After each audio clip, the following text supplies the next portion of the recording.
Much the way we lack the capacity to imagine the worst that can happen, we also lack the capacity to see the best of the future could bring for us if we all rode in the same direction. The tools are available. All it takes is sort of shifting the story we tell ourselves about these things. Hello and welcome to We Are Not Doomed, Optimism in a Changing Climate. We bring you interviews with industry leaders, authors, journalists, and real people who are making an impact on climate change every day. We Are Not Doomed is produced by Puddle Creative, a full-service podcast production agency. I'm Jonah Geil-Neufeld, the executive producer. Today, I'm really excited to bring you this interview with Bill Weir.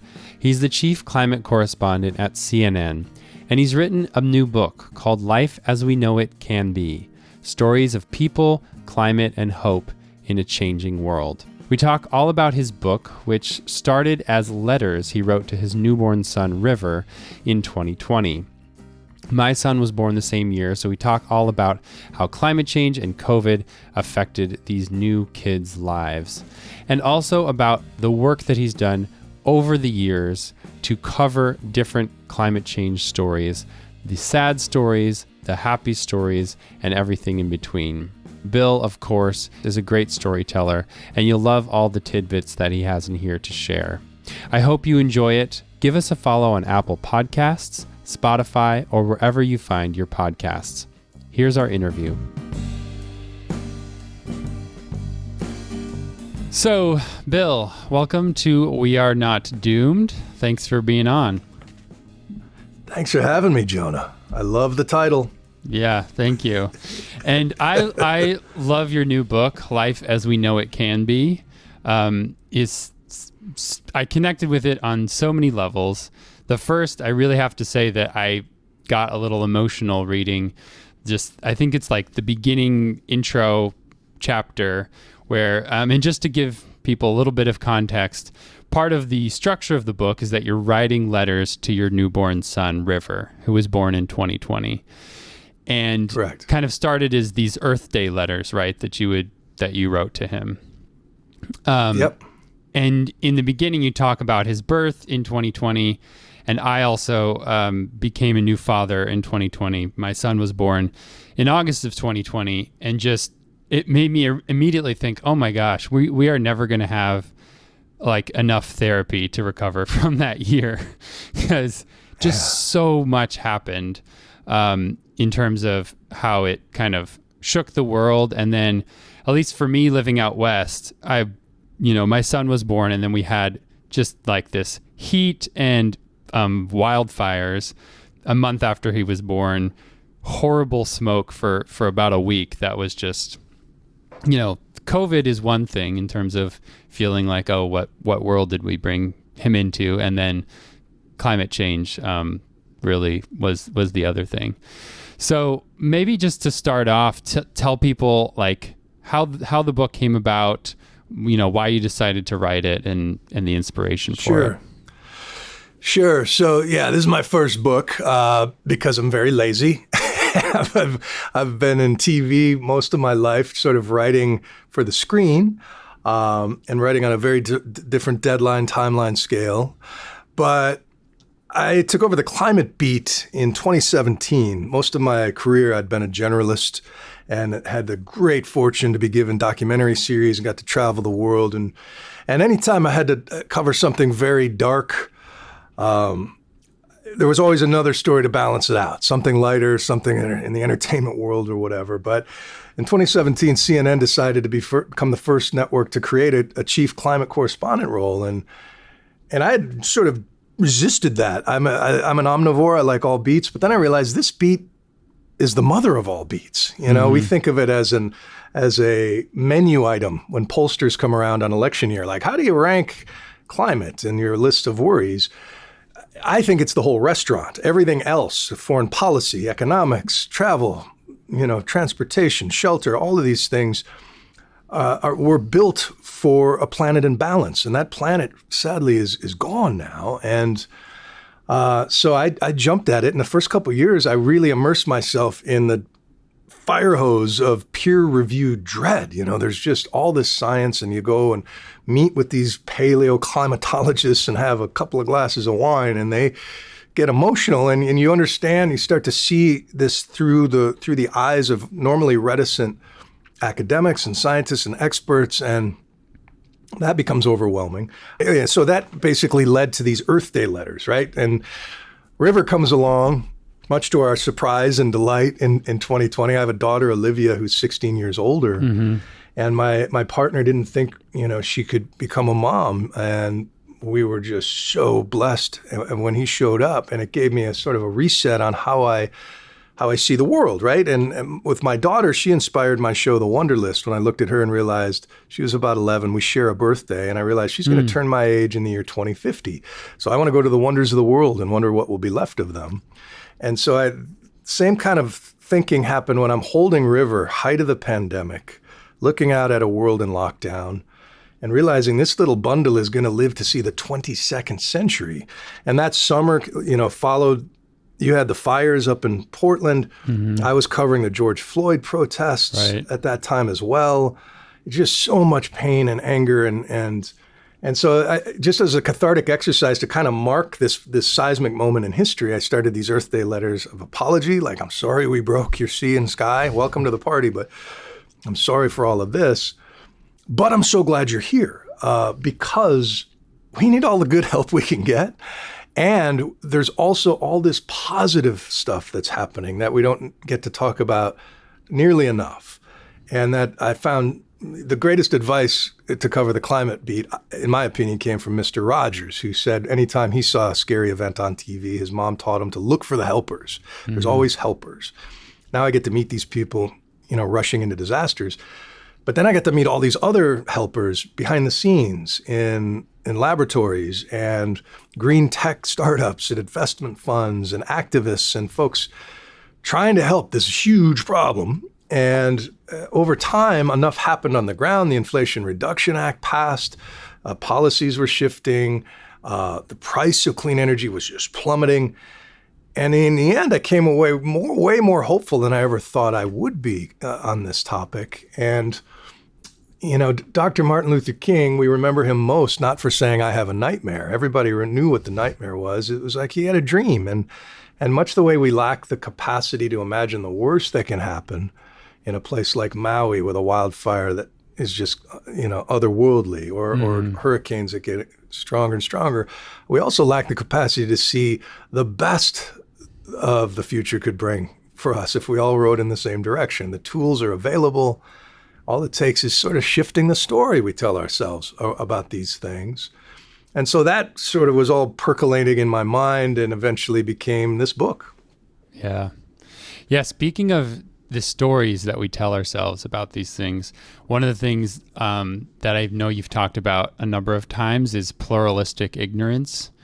Can you talk about sort of that there's just all these people out there that care about climate change, but everybody feels like no one else does, Exactly. It's just, you think you're outnumbered, at least 2-1, especially in the United States, by people who just don't either get it or don't care. But a couple of years ago, a bunch of academics at different universities around the country did a big survey and asked people to guess what percentage of fellow Americans care about this story as much as you do. And they would guess, regardless of political party, between 33, 40%, when in reality, it's between 66 and 80%.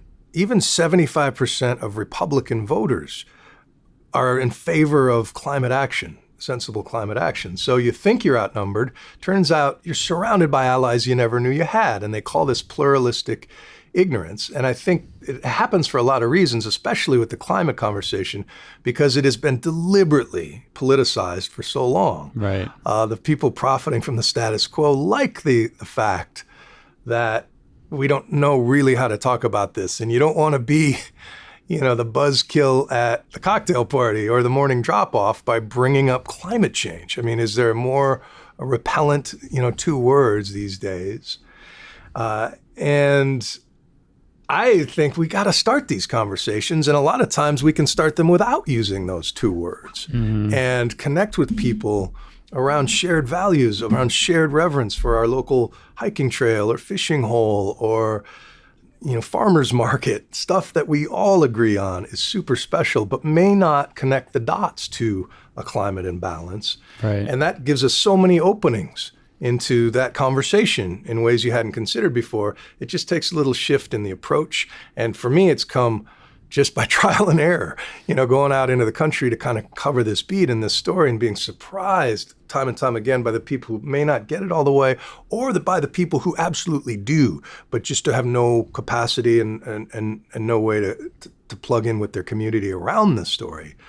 That's kind of the big motivation of the book is just to start conversations in a little bit different way. Yeah. Yeah. So maybe, before we kind of get into some of those stories that of people around the country who you've talked to who have been affected by these climate change disasters, but also the helpers, as you've talked about, you also structure the book around, besides being around these letters to River, around Maslow's hierarchy of needs. Can you talk about that a little, of like what that is? Absolutely. And why you structured it that way? Sure. I hadn't thought about, Maslow's pyramid of needs since, the days of Psych 101. Abraham Maslow was a sort of seminal figure in the field of psychology since he wrote a 1943 paper called A Theory on Human Motivation. And when I started the project and wanted to sort of dig into it, I started with, what got us into this mess? And you realize that it is the wants and needs of Homo sapiens. It's over the course of human history that the stories we tell ourselves about what jobs to have, what industries to exploit, how to interact with the earth, all of those stories have led to these systems, right, that we take for granted and think they're permanent, but they're really just stories that we agreed on in the moment. That's everything, really. It's flags, borders, currencies, just stories that, and they're always under constant revision. Mm-hmm. And Maslow thought that if you could figure out what our wants and needs are and help fill them, we could understand each other more and create a planet of peaceful harmony. And he never used the term pyramid in his paper, but popular culture came to give it that shape. But if you imagine a triangle with like a building shaped like a triangle with 5 stories, the first floor is your physiological needs. It's air and water, and a temperature as close to 68 degrees as possible. You need certain minerals, fat, excretion, sleep. And if you don't get those, nothing else matters. That just keeps your machine alive. Level 2 is your safety needs. That's shelter and an economy and rule of law and information. These are all the things that I find when I go cover a hurricane or a wildfire. The bottom 2 layers of your pyramid of needs are the stuff that's just, everything's upside down. It's been thrown into doubt and just fundamentally shakes people, right? But if your belly is full and the door is barred and you feel safe, then level 3 is your love needs. We're social animals. We want to belong to a partner or a tribe. Level 4 is your esteem needs. You want to be a respected member of whatever community. Our ego comes in there. And then the top of the pyramid is what Abe Maslow called self-actualization. Whatever you are meant to be, you should be. You want to play for the Yankees? You want to open an artisanal cupcakery? You should be able to do that. But later in his life, right before he died, Maslow realized that there was problems with the top of that pyramid, that ultimately the healthiest people he met mentally, the people he admired, generals, CEOs, it wasn't really about self. They transcended their own personal beliefs in pursuit of like universal cool values like truth or justice or humor. Anyway, this gave me a great framing device when I'm talking to my boy about how to build a different pyramid than I did. When I grew up, sort of middle class, lower middle class, bouncing around the country, I didn't consider where my water came from or the quality of my food or the strength of my shelter. It's just, I was too busy trying to fill my love needs by, wearing a bomber jacket like Tom Cruise in Top Gun and cruising the mall, or, having fantasies about being a rock star. That's how I thought I was going to fill my esteem needs. If I could just get on TV and be like David Letterman or Peter Jennings, then I could fill the tip of my pyramid. But now my kids don't have the luxury anymore. Now when you can see the smoke in the air in the summers now in North America because of wildfires, when water whiplash is happening either too much or not enough, depending on where you live, we really have to, I felt like a responsibility to teach this generation of like, this is how your pyramid is going to be upended, and here's a much more sensible way. It started out as kind of a practical guide for where should my kid live? Like where's a haven, and what kind of house should he build that will be the safest and most sustainable, and what will the food supply look like if you do it right? and down that road, I found all these really sort of practical tips and inspiring role models of people who are thinking about these things that we take for granted. Yeah, I think, just as we go along here into the future with climate change, I think that's a big thing that is talked about a lot is, we're going to, climate change this is going to happen. We're going to have to adapt to it. And in certain sense, we're already adapting, and there are things that people are already doing. Can you talk about a couple of those stories, if any, that you talk about in the book or Sure. or otherwise, of just how people are adapting? Yeah. So one good example is in the shelter chapter. I grew up working construction in the summers and building stick frame houses, and never really given two thoughts about how stupid it is that we build homes with skinny walls and giant furnaces and air conditioners instead of the other way around. Mm-hmm.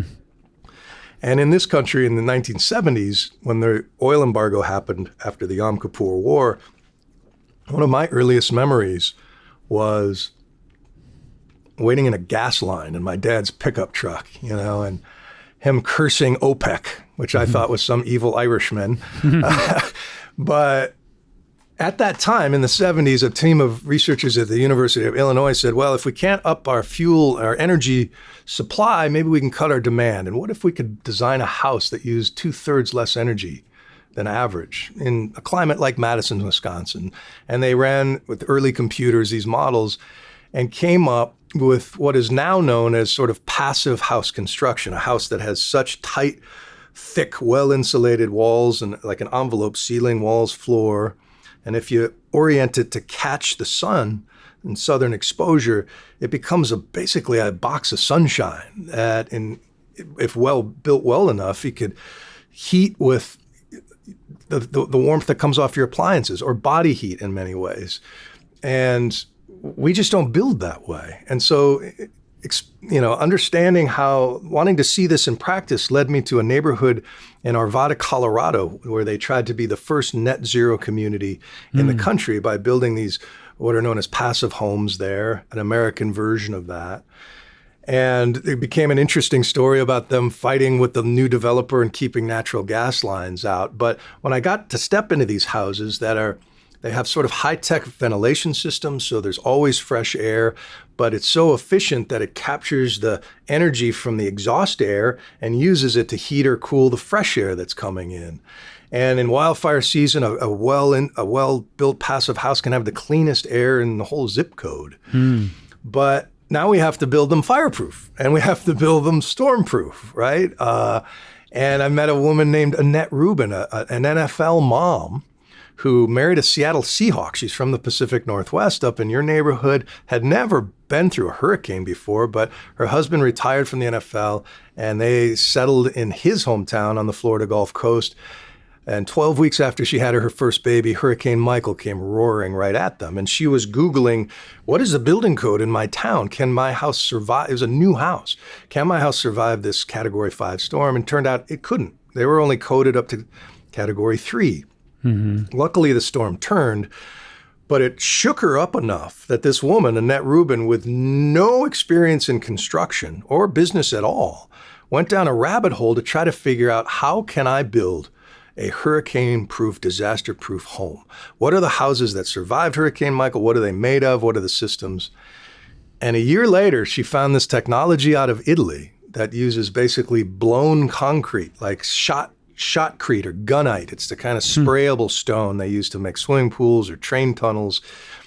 This guy in Italy was looking to make earthquake-proof homes and came up with a very easy-to-construct design that uses these styrofoam and steel mesh panels covered in the stone, and you can shape it however you want. You can make it match any home in any neighborhood, and it is now rated up to 250-mile-an-hour winds. It is the first home she built.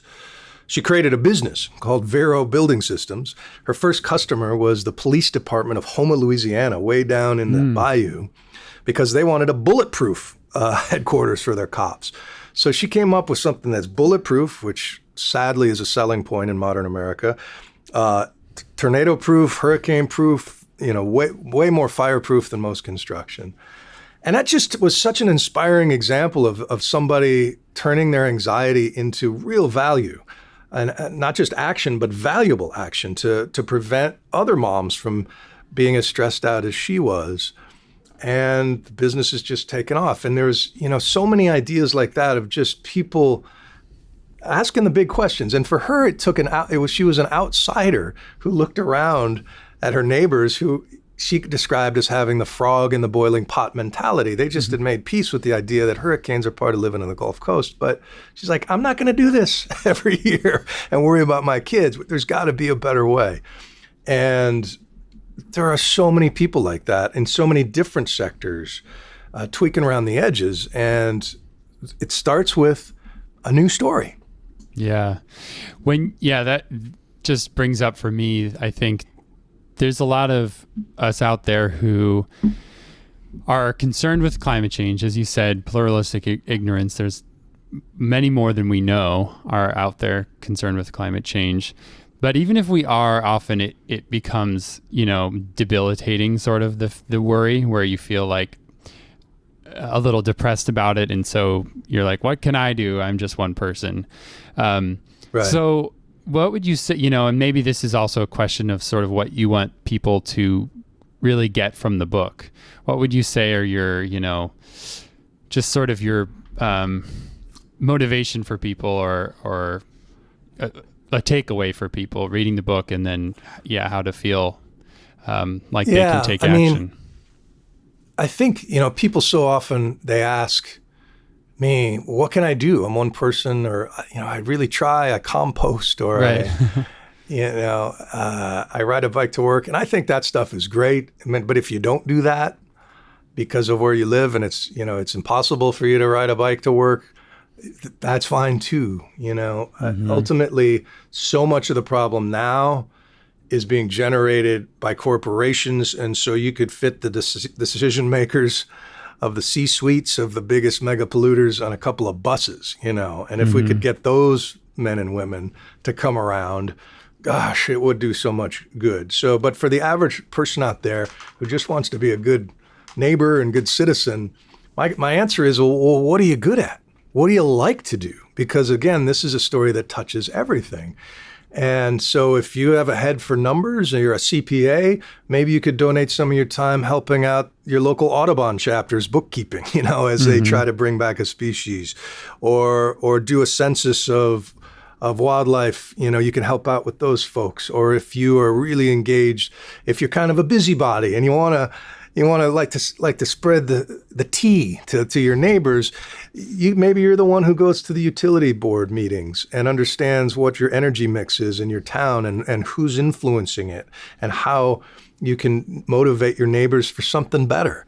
So many clean energy projects historically get shut down by a tiny minority of NIMBYs, not in my backyard. The entire sort of conservation movement was built around stopping big oil projects or nuclear plants in the 60s and 70s. But now science shows us we have to build our way out of this problem, which means denser cities, less sprawl, but it means smarter grids. It means more wind and storage. It means more solar. And of course, not every project is that every quote unquote renewable project should be greenlit automatically. Some things just don't make sense in some places, but for the most part, you now have to sort of advocate for the good stuff and to battle those who want to just shut it down to keep the status quo as what it is. So, and I remind people that, look, Greta Thunberg is one girl by herself sitting outside, the gates of Parliament in her country. And thanks to social media, she erased the pluralistic ignorance around her and connected with millions of other people who took to the streets, and literally helped change policy. I don't think the Inflation Reduction Act happens without those kids in the streets back in, 2019, 20, those days. And we have incredible agency as not just voters and members of civil society, but as consumers. Young people have a almost superpower in their ability to just look an adult in the eye and call BS on what they're doing. And if being an engaged, if your favorite fashion brand is doing something, you should know, well, what does their supply chain look like if you care about those sorts of things. And so I think there's so much to do all around us, and that the premise that I use with the Maslow's pyramid of needs that I landed on was, if you connect with your neighbors around and connect with community around nature-based solutions and really plug into whatever the health of your local ecosystem, understand it deeper, and share the responsibility of earth repair with the folks around you, man, you will fill the love and esteem needs in your pyramid in ways that's just blind social media or consumption or another vacation really never can. We live in this golden age of convenience, but also isolation. Our devices, I can order 5-star meals in New York City every night and never look anybody in the eye, just have them drop the bag outside the door. That's not how we evolved as Homo sapiens. We need connection. We need action outside. We need collaboration. So a lot of this I'm preaching to my kids, but I'm also talking to myself because I'm the same. I get just as isolated and in my own screen and in my own head as anybody else. But connection, communication, these are as much, I think, a part of fixing this story as new energy models, right? Or shifting to electric vehicles. It's really a mindset and how we coexist with each other and understand, the way that I was taught, just throw that away. Well, there is no away anymore. It's all connected. And so, that's where I landed there. Yeah.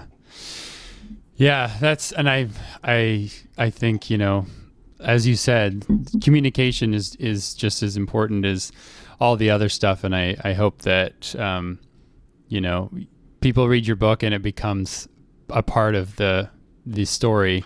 The other thing too, Jonah, I sort of interrupt, but I the other big piece that's a tougher sell, especially in an election year, is empathy for folks who may not share the same concern for the story. Yeah. And it's so easy to get frustrated with people who either blatantly, openly deny that it's happening or just want to be contrarian, to own the libs or whatever the motivation may be, to understand why they are that way and the lies that they've been told and the vested interest that really wants them to stay that way and sort of reserve some grace for the story believers. Hold your scorn for the storytellers, because these days it's, I think, imperative, morally imperative for leaders, people in positions of power to understand and explain and act on the climate crisis right now. But sometimes you can connect with somebody in a different way, about a shared value over a hiking trail or a fishing hole, and that opens a conversation with somebody doesn't vote like you. Yeah. but you can connect on, and who knows, maybe actually work together on a solution. Yeah. To both of you. And it's really tough when things are so polarized to lean across the fence. But when they used to say, think globally, act locally, these days, if you think globally too long, you can get really depressed. But I argue that if you act locally at those times, that builds better communities come what may. Mm-hmm. And sometimes it's as easy as, even if it's just a 15-minute conversation in the course of a day, is that going to stop, the coral reefs from dying this summer? No.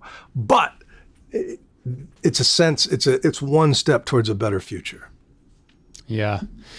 Yeah, I totally agree. I think one thing that from years of producing this Sustainability Leaders podcast that I've heard often is another thing to kind of step back and connect with people on, is that even if we're trying to move away from burning fossil fuels, right? That's the big problem, is we're putting all this CO2 in the atmosphere, is that we all have benefited from that system in the past. That, like, none of us are saying like this is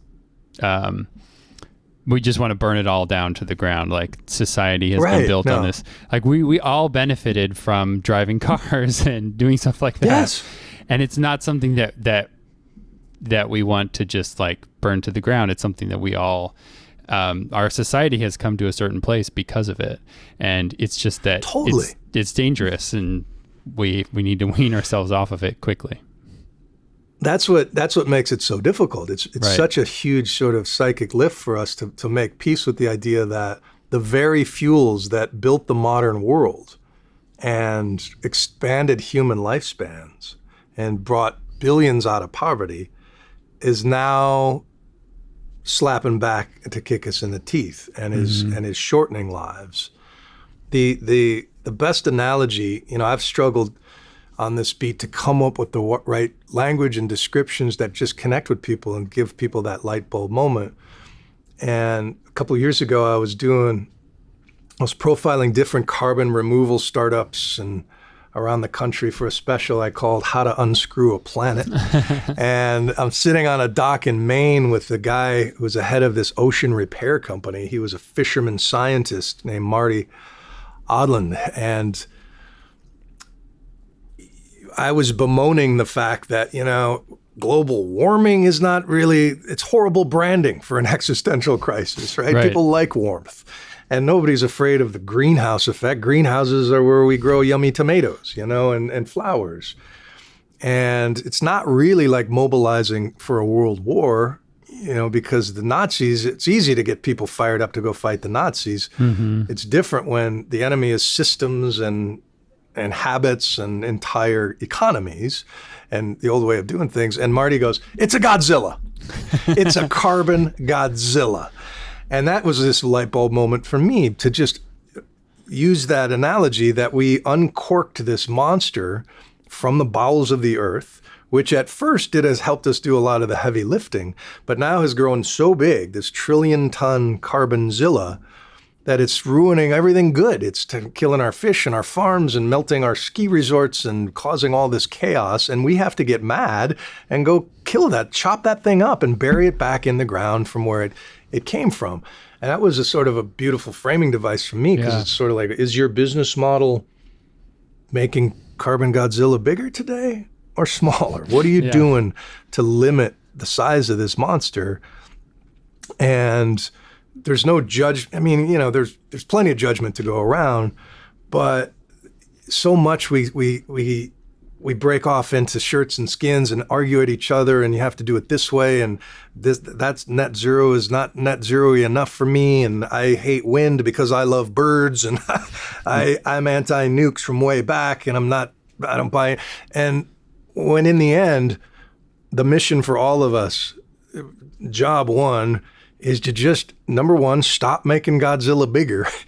Eventually, number two, we're going to have to chop it up and bury some of it. But number one is to stop making Godzilla bigger. And every little bit we can do, maybe it's 2% today, maybe it's 5% today, moves us closer, and it sends signals to markets for entrepreneurs and investors Right. to go, oh, there's a real appetite for this. And then before you know it, you look around and wow, we've done all of these transformative things, and I didn't notice a hitch in my daily comfort in life because, technology and advancement. And AI could be a huge help in this. It's kind of scary right now. People don't know what's coming next, but Yeah. man, we have just incredible capacity as human beings, and the same frontal lobes that got us into this mess, I think could probably get us out, but it's just a matter of will and changing that story and rewarding the right actors in our societies.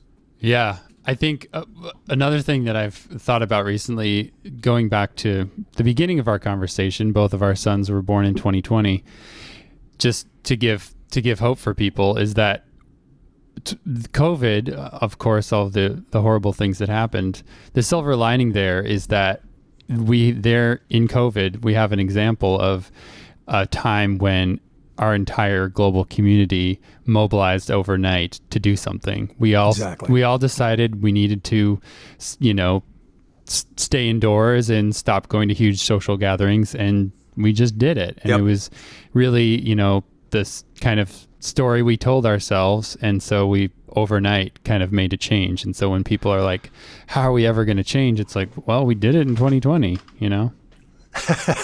Well, that's a great example, John. I'm glad you brought that up, because when you think about the fact, your son Simon, right? Yep. When Simon was on your ultrasound, when you was maybe the size of a kiwi when you looked at him, you could have Googled COVID-19 and gotten zero results, right? But by the time he was 1 month old, if he was born in whatever, I don't remember the timeline, but let's just say maybe 6 months old, billions of people had masked up, and isolated to save the lives of people they will never meet. Every lab in the world was unified behind finding a cure, to the point where we had 4 or 5 vaccines in test trials, and some were approved, and yes, and huge mistakes were made. And I think that's a great sort of a lesson for the climate story, is that, you're going to make some mistakes. You're going to go down some dead ends, and we're realizing the ramifications, the costs of isolation and all those sorts of things. But we flatten that curve, right? And the world is open, and you come to New York City now, you would never know it happened. Right. I mean, the people who suffered through it and lost people, again, another example of what happens in climate, we can't forget them. We have to honor those losses and not let their loss be in vain, and take it forward. But all of that stuff was built on the backs of a century of science, HIV and, other pandemics and research and all of that. And the other big lesson was the communities that had the most trust in each other and the science suffered the least. You can look at the death rates. Those who politicized it suffered the most. And it can be nonpartisan. One of the examples in New York State was there was a county upstate, rural county in New York, that led the nation in vaccination rates for a while, even though they were a bright red Republican county, because of the way they distributed the vaccines. It wasn't outsiders coming in and saying, come get a jab. It was the local librarian was there. Everybody's favorite doctor was leading the campaigns. It was a grassroots thing where that community decided, we're going to trust this science in each other. And they did that. And I think you're seeing that now around, building sustainable communities. The idea that a few moms get together and say, wouldn't it be great in Oakland? Wouldn't it be great if our school buses, instead of choking us with diesel fumes, if they ran on sunlight? And then at night, we could plug the school into the buses and use that energy as a battery source and light our classrooms. And that just happened. Oakland Unified School District, first in the country, 75 electric school buses online, Oh, wow. And again, it's the problems are here. They're like Dr. King, we know the nightmare, but think about the dream. Think about what's possible. And there's so many examples like that. I'm so lucky I get to see them every day. Yeah, it's sounds like a really cool job you have. It can be depressing, but sure. But some days it can be really inspiring too. Yeah. So what's next for you? You just published the book, so you should enjoy some time off. But what are you working on next, and what makes you hopeful for the future? What's getting you out of bed these days? Well, it is the helpers. It is the big ideas that I see, moving. The idea that for most of human history, we simply burned whatever was cheap and abundant. Can't blame them, right? Can't blame our great-great-great-great-great-grandparents for burning peat or whales or trees or coal or kerosene. You used what you had, but we just happened to live in the first time in human history when the two cheapest forms of energy are solar plus storage and onshore wind, which is why Texas is the greenest state in the country, despite their politics, despite their ideology and industry resistance. The economics now we don't have to dream about. They're here, right? And so I'm doing a lot of TV specials around the themes in the book. We're working on a big one for Anderson Cooper's The Whole Story, our Sunday night magazine show that is going to visit adaptation examples around the country, like Annette Rubin and her, hurricane-proof houses in Florida, fire-proof homes in Paradise, California. I went there. We're going to Phoenix to talk about how they're managing heat to keep people alive, cooling down, latest in cooling technologies and new energy ideas, flying cars. It looks like we're finally going to get our flying cars that the Jetsons promised us. And just sampling from all of these exciting startups. I'm going to London for the Breakthrough Energy Ventures in June to interview Bill Gates. I'm interviewing Al Gore at a Rockefeller Foundation event next week as he turns his scorn. And we're also doing stories on politics in this election year. I'm chasing the story that Donald Trump asked, oil executives, if you give me $1 billion right now, I'll give you everything you want. We're confirming that reporting out of the Washington Post and chasing that down and really just trying to talk to these C-suiters about how they see the future and what's standing in the way of earnest transition. There are models out there of energy companies, mostly in Europe and the Netherlands, that are getting out of oil and gas and getting into geothermal, using those drilling skills to mine for hot rocks deep in the earth instead of more fuels that burn. Mm-hmm. Profiling energy startups that use everything from gravity to pressure to hot rocks in a box to store energy, thermal batteries. And so a lot on my plate, there's so much to cover. And the thing I realized, Jonah, is that it's sort of like looking at a giant mural, or like by Hieronymus Bosch or something, big. There's the scary side, and then there's the hopeful garden of delights on the other side. And depending on what you focus on a given day, can really motivate you.